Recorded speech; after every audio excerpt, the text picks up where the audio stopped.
ঈদযাত্রার শেষ সময়ে মহাসড়কে যানবাহনের চাপ কিছুটা কম। আর বর্তমান পরিস্থিতি জানাতে টাঙ্গাইল থেকে সরাসরি যুক্ত হচ্ছেন সহকর্মী অভিজিৎ ঘোষ।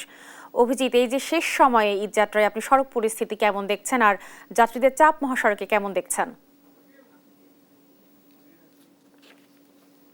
ধন্যবাদ। আপনি জানেন যে এই ঢাকা টাঙ্গাইল যমুনা সেতু মহাসড়ক দিয়ে এই উত্তরের পথের প্রায় 22টি জেলার মানুষ পারাপার হয়।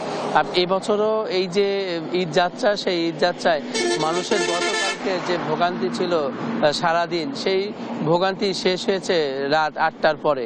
এবং আমি যে জায়গায় দাঁড়িয়েছি এটি হচ্ছে ঢাকা টাঙ্গাইল যমুনা সেতু মহাসড়কের এলেঙ্গা এলাকায়। এই এলেঙ্গা এলাকাতে কালকে রাত 8টা পর্যন্ত এই সড়কটি ছিল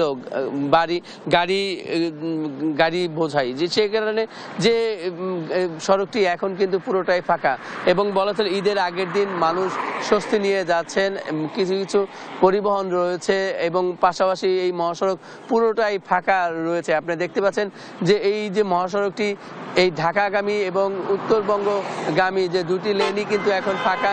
কিছু কিছু পরিবহন যাচ্ছে এবং এই যে পরিবহন যাচ্ছে এতে করে কিন্তু মানুষের এক ধরনের স্বস্তি রয়েছে। এবং মানুষ বলছেন যে যেহেতু এবারের ঈদ যাত্রায় মানুষের যে একদিনের যে ভোগান্তি ছিল সেটি কিন্তু শেষ হয়েছে। এবং আপনাদের বিগত সময়ের যে স্বাভাবিক সময়ে এই সড়ক দিয়ে এই উত্তরবঙ্গের যে 22টি জেলার প্রায় স্বাভাবিক সময়ে 18 থেকে 20,000 পরিবহন তারা পারাপার হয়, কিন্তু এই ঈদ আসলেই এই পরিবহনের সংখ্যা বেড়ে যায় 60,000-এর উপরে, যে কারণে এই মহাসড়কটিতে চাপ পড়ে যায়। এবং পুলিশ প্রশাসন এই যানজট নিরসনে তারা কাজ করেছেন, এই যানজট যাতে না লাগে সেজন্য। এবং যেহেতু এই মহাসড়কটিতে পরিবহনের সংখ্যা ছিল অধিক, সে কারণে এই যানজট লেগে গিয়েছিল গতকালকে, এখন স্বাভাবিক।